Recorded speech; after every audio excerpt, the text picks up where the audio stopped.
I 22 male caught my GF now ex of 3 years 22 female, sleeping with my best friend of 7 years, now also ex, 22 male violence was almost had. To put it mildly, my day has been a complete disaster. As a result, that was unquestionably the worst day of my life in my view, and as a result, I believe a brief review of history is in order. The duration of this discussion will be considerable. My friendship with this gentleman, Josh, began while we were in high school about 7 years ago. We'd known each other since 3rd grade, I guess, but hadn't really hung together until 10th grade, for a variety of reasons that I can't recall. As siblings, he and I were as close as brothers could possibly be. During high school, the only time our friendship collapsed was when we both developed feelings for the same lady at the same time. I first went after her, I made a mistake and stuff happens. After a few weeks, they were able to finally meet. I became upset with him because he made me feel like I was a third wheel on a few of occasions.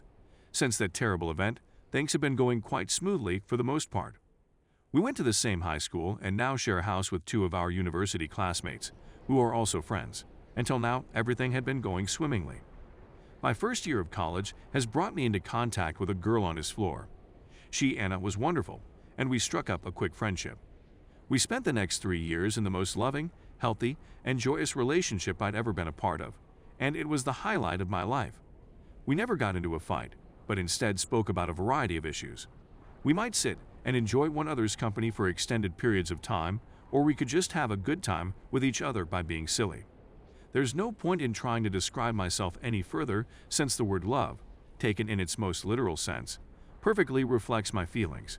Josh also had a wonderful girlfriend, and the 4 of us would spend a lot of time together as a result of this.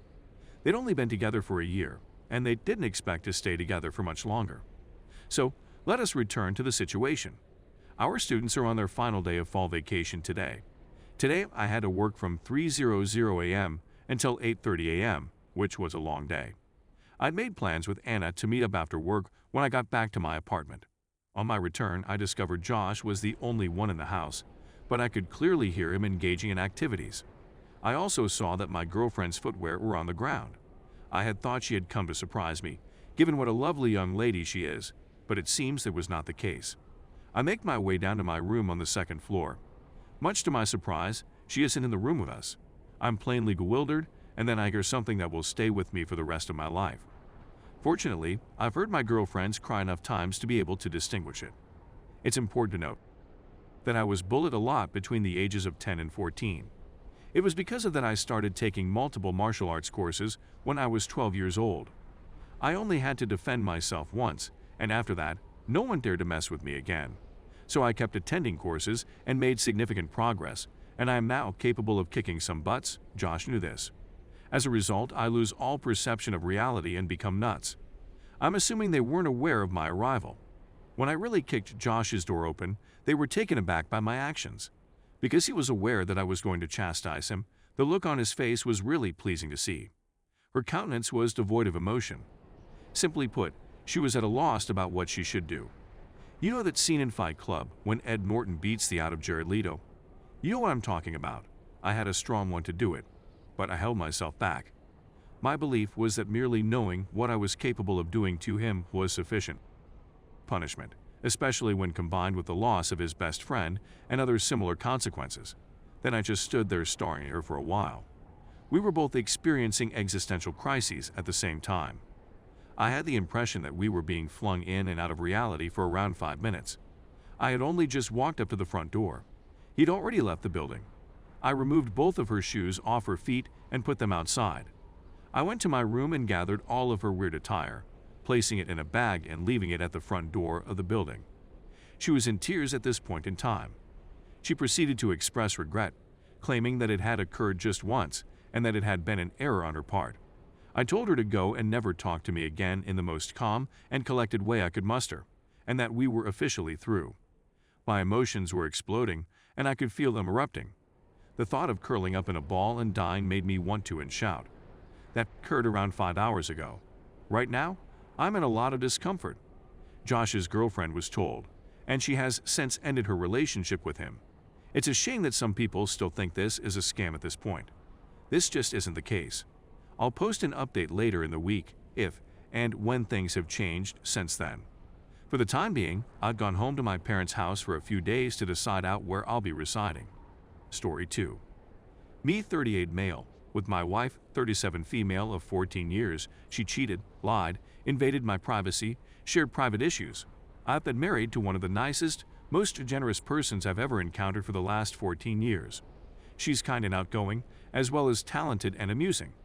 Everything went well for the most part, despite communication difficulties. It's mostly due to the fact that I'm the polar opposite, an introvert and a private person. The first issue is as follows.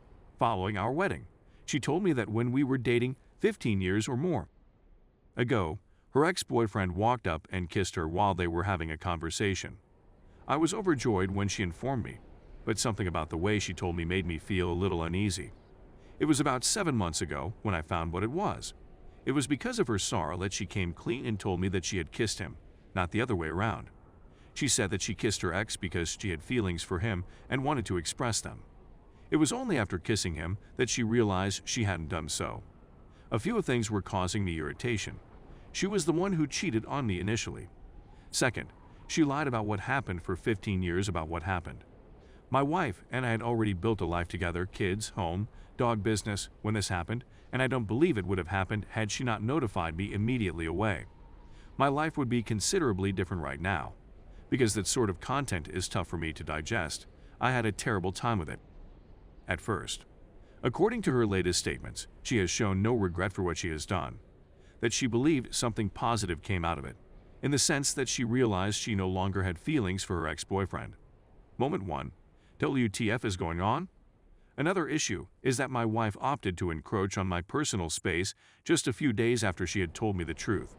She'd been aware for some time that I had a problem with porn, so she set up DNS tracking and started keeping track of my whereabouts online. Upon her return to me after a week, she told me that porn was a bigger issue for her than kissing a guy 15 years before. She recently said that she believed it was an act of adultery and that she wanted to talk about it. My advice to her was that she should take a step back and come to a full stop. That she had the authority to persuade me that kissing a guy wasn't a big deal was beyond me. A dilemma had been hurting me for 15 years, and I wasn't ready to move on to other matters. At that point, this was especially true when it seemed that she was merely seeking to deflect my focus away from my current issue. In addition, I was outraged that she had intruded on my personal space. I have nothing to hide, and you should neither, she said emphatically. WTF moment number 2. Now we're at a standstill, and I'm furious because she's cheating, lying, dismissing my sentiments, and violating my private. And she doesn't appear to want to recognize that any of it isn't correct. The most I've received from her in the last 6 months is I should have handled things better. And most recently, one day you'll understand.